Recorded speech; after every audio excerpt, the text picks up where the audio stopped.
Hello, squirrels! Today we start 8 Cousins.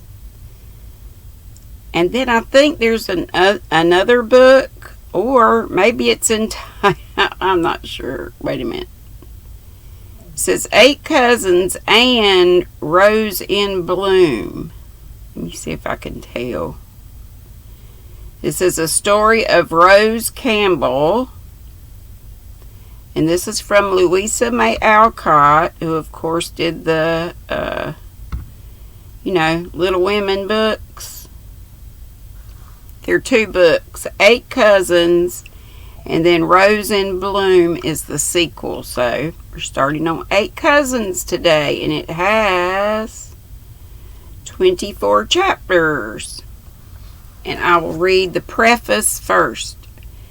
It says, the author is quite aware of the defects of this little story, many of which were unavoidable as it first appeared serially. But as Uncle Alec's experiment was intended to amuse the young folks rather than suggest educational improvements for the consideration of the elders, she trusts that these shortcomings will be overlooked by the friends of the 8 Cousins, and she will try to make amends in a second volume which shall attempt to show the Rose in Bloom, which is the second book. Okay, chapter 1 is entitled 2 Girls. Rose sat all alone in the big best parlor with her little handkerchief. And that reminds me, I have one now that I've said it. Well, I've got a couple. They need to be washed and ironed, but Tracy of Crochet Rocks sent me a couple of these beautiful satiny handkerchiefs, and oh my gosh, I had another one. That was the one I was gonna show you, that's all got embroidery and stuff on it. Here it is. We were somewhere talking about handkerchiefs. I know, in Brenda's life, she had a nosebleed, and she pulled out a cloth handkerchief. But just saying the handkerchief here reminded me, I have a few. We were talking yesterday about how, a lot of people don't know about those these days. Okay, with her little handkerchief laid ready to catch the first tear, for she was thinking of her troubles and a shower was expected, she had retired to this room as a good place in which to be miserable. For it was dark and still, full of ancient furniture, somber curtains, and hung all around with portraits of solemn old gentlemen in wigs, severe-nosed ladies in top-heavy caps, and staring children in little bob-tailed coats or short-waisted frocks. It was an excellent place for woe, and the fitful spring rain that pattered on the window-pane seemed to sob, "Cry away, I'm with you." Rose really did have some cause to be sad, for she had no mother, and had lately lost her father also, which left her no home but this with her great aunts. She had been with them only a week, and though the dear old ladies had tried their best to make her happy, they had not succeeded very well, for she was unlike any child they had ever seen, and they felt very much as if they had the care of a low-spirited butterfly. They had given her the freedom of the house, and for a day or 2 she had amused herself roaming all over it, for it was a capital old mansion, and was full of all manner of odd nooks, charming rooms, and mysterious passages.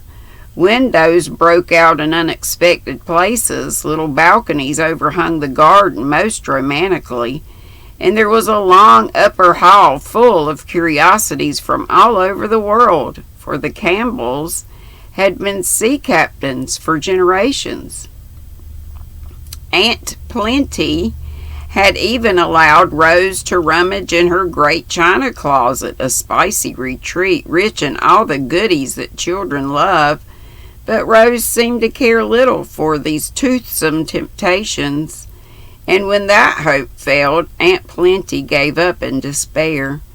Gentle Aunt Peace Aren't these some names? Plenty and Peace. Had tried all sorts of pretty needlework and planned a doll's wardrobe that would have won the heart of even an older child, but Rose took little interest in pink satin hats and tiny hose, though she sewed dutifully till her aunt caught her wiping tears away with the train of a wedding dress, and that discovery put an end to the sewing society. Then both old ladies put their heads together and picked out the model child of the neighborhood to come and play with their niece. But, oh my gosh, what a name. Aradney Blish was the worst failure of all, for Rose could not bear the sight of her, and said she was so like a wax doll she longed to give her a pinch to see if she would squeak. So prim little... what did I call her before? Aradney was sent home. Thank goodness, because I can't read that name.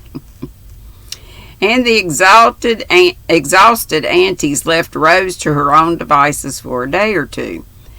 Bad weather and a cold kept her indoors, and she spent most of her time in the library where her father's books were stored. Here she read a great deal, cried a little, and dreamed many of the innocent, bright dreams in which imaginative children find such comfort and delight. This suited her better than anything else, but it was not good. It was not good for her, and she grew pale, heavy-eyed and listless, though Aunt Plenty gave her iron enough to make a cooking stove, and Aunt Peace petted her like a poodle. Seeing this, the poor aunties racked their brains for a new amusement and determined to venture a bold stroke. Though not very hopeful of its success, they said nothing to Rose about their plan for this Saturday afternoon, but let her alone till the time came for the grand surprise, little dreaming that the odd child would find pleasure for herself in a most unexpected quarter. Before she had time to squeeze out a single tear, a sound broke the stillness, making her prick up her ears. It was only the soft twitter of a bird, but it seemed to be a peculiarly gifted bird, for while she listened, the soft twitter changed to a lively whistle, then a trill, a coo, a chirp, and ended in a musical mixture of all the notes, as if the bird burst out laughing. Rose laughed also, and forgetting her woes, jumped up, saying eagerly, "It's a mockingbird. Where is it?" Running down the long hall, she peeped out at both doors, but saw nothing feathered except a draggle-tailed chicken under a burdock leaf. She listened again, and the sound seemed to be in the house. Away she went, much excited by the chase, and followed the cheerful song. It led her to the china closet door. "In there? How funny," she said, but when she entered, not a bird appeared except the everlastingly kissing swallows on the Canton china that lined the shelves. All of a sudden, Rose's face brightened, and softly opening the slide, she peered into the kitchen. But the music had stopped, and all she saw was a girl in a blue apron scrubbing the hearth. Rose stared about her for a minute and then asked abruptly, "Did you hear that mockingbird?" "I should call it a Phoebe bird," answered the girl, looking up with a twinkle in her black eyes. Excuse me. "Where did it go?" "It's here still." "Where?" "In my throat. Do you want to hear it?" "Oh, yes, I'll come in." And Rose crept through the slide to the wide shelf on the other side, being too hurried and puzzled to go round by the door. The girl wiped her hands, crossed her feet on the little island of carpet where she was stranded in a sea of soap suds, and then, sure enough, out of her slender throat came the swallow's twitter, the robin's whistle, the blue jay's call, the thrush's song, the wood dove's coo, and many another familiar note, all ending as before with the musical ecstasy of a bobolink, singing and swinging among the meadow grass on a bright June day. And we're almost in June, aren't we? Gotta have a little. I know. I should be drinking water. Rose was so astonished that she nearly fell off her perch, and when the little concert was over, clapped her hands delightedly. "Oh, it was lovely. Who taught you?" "The birds," answered the girl with a smile as she fell to work again. "It's very wonderful. I can sing, but nothing half so fine as that. What's your name, please?" "Phoebe Moore." "I've heard of Phoebe birds, but I don't believe the real ones could do that," laughed Rose, adding, as she watched with interest the scattering of dabs of soft soap over the bricks, "May I stay and see you work? It's very lonely in the parlor." "Yes, indeed, if you want to," answered Phoebe, wringing out her cloth in a capable sort of way that impressed Rose very much. "It must be fun to swash the water round and dig out the soap. I'd love to do it, only Aunt wouldn't like it, I suppose," said Rose, quite taken with the new employment. "You'd soon get tired, so you'd better keep tidy and look on."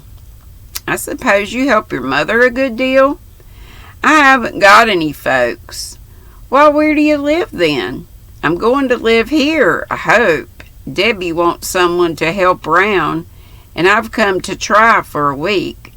"I hope you will stay, for it's very dull," said Rose, who had taken a sudden fancy to this girl who sung like a bird and worked like a woman. "Hope I shall, for I'm 15 now and old enough to earn my own living." "You've come to stay a spell, haven't you?" asked Phoebe, looking up at her guest and wondering how life could be dull to a girl who still wore a silk frock, a daintily frilled apron, a pretty locket, and had her hair tied up with a velvet snood. "Yes, I shall stay till my uncle comes. He's my guardian now, and I don't know what he will do with me. Have you a guardian?" "My sakes, no. I was left on the poorhouse steps. A little mite of a baby, and Miss Rogers took a liking to me, so I've been there ever since. But she's dead now, and I take care of myself." "How interesting. It's like Arabella Montgomery in The Gypsy's Child. Did you ever read that sweet story?" asked Rose, who was fond of tales of foundlings and had read many. "I don't have any books to read, and all the spare time I get I run off into the woods. That rests me better than stories," answered Phoebe as she finished one job and began on another. Rose watched her as she got out a great pan of beans to look over, and wondered how it would seem to have life all work and no play. Presently Phoebe seemed to think it was her turn to ask questions, and said wistfully, "You've had lots of schooling, I suppose?" "Oh, dear me, yes. I've been at boarding school nearly a year, and I'm almost dead with lessons. The more I got, the more Miss Power gave me, and I was so miserable that I most cried my eyes out. Papa never gave me hard things to do. He always taught me so pleasantly. I loved to study. Oh, we were so happy and so fond of one another, but now he is gone, and I'm left all alone." The tear that would not come when Rose sat waiting for it came now of its own accord, 2 of them in fact, and rolled down her cheeks, telling the tale of love and sorrow better than any words could do it. For a minute there was no sound in the kitchen but the little daughter's sobbing and the sympathetic patter of the rain. Phoebe stopped rattling her beans from one pan to another. Her eyes were full of pity as they rested on the curly head bent down on Rose's knee, for she saw that the heart under the pretty locket ached with its loss, and the dainty apron was used to dry sadder tears than any she had ever shed.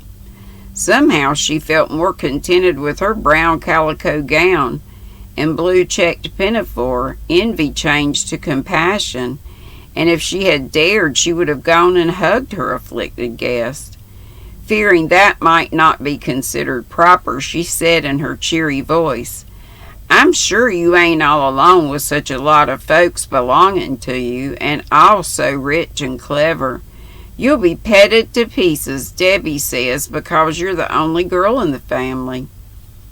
Phoebe's last words made Rose smile in spite of her tears, and she looked out from behind her apron with an April face, saying in a tone of comic distress, "That's one of my troubles. I've got 6 aunts and they all want me, and I don't know any of them very well. Papa named this place the Ant Hill, A-U-N-T, and now I see why." Phoebe laughed with her as she said encouragingly, "Everyone calls it so, and it's a real good name, for all the Mrs. Campbells live handy by and keep coming up to see the old ladies. I could stand the aunts, but there are dozens of cousins, dreadful boys, all of them, and I detest boys. Some of them came to see me last Wednesday, but I was lying down, and when Auntie came to call me, I went under the quilt and pretended to be asleep. I shall have to see them sometime, but I do dread it so." And Rose gave a shudder, for having lived alone with her invalid father, she knew nothing of boys and considered them a species of wild animals. "Oh, I guess you'll like 'em. I've seen 'em flying round when they come over from the point, sometimes in their boats and sometimes on horseback. If you like boats and horses, you'll enjoy yourself first rate." "But I don't. I'm afraid of horses, and boats make me ill, and I hate boys."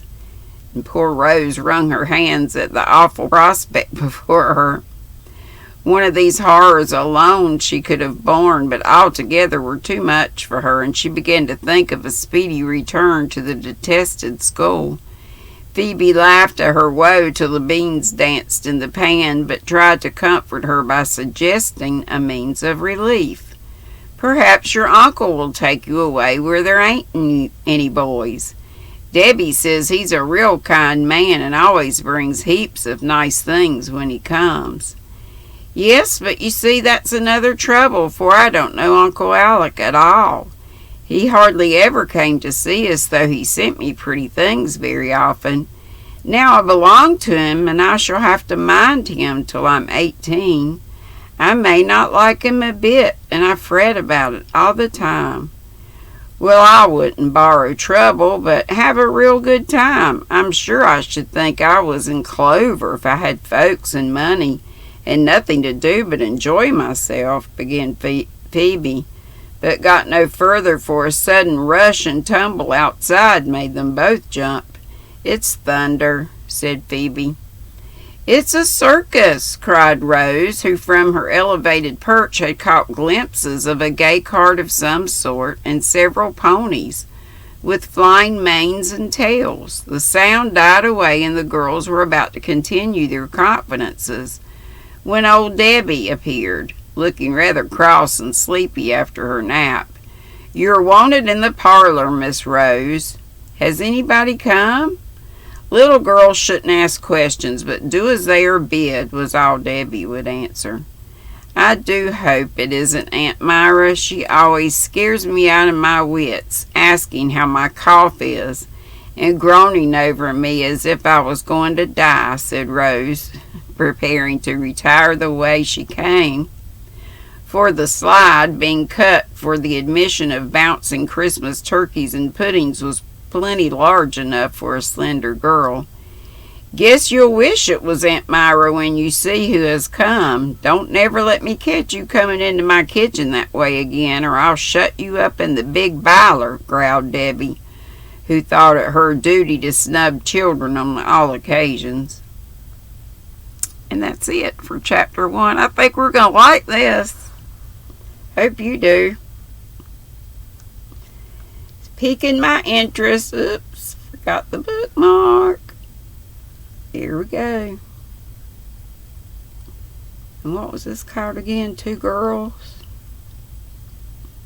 Chapter 1, 2 Girls. Yep. So, I got a fly in here. Chapter 2, which we'll take up tomorrow, is called The Clan. You reckon it'll be those boys? Hope you liked it. I'm loving it. And I'll see y'all in a few hours, 2.5 hours from the time I am saying this. Love y'all. Be sweet. Don't be ugly. Love ya. Bye.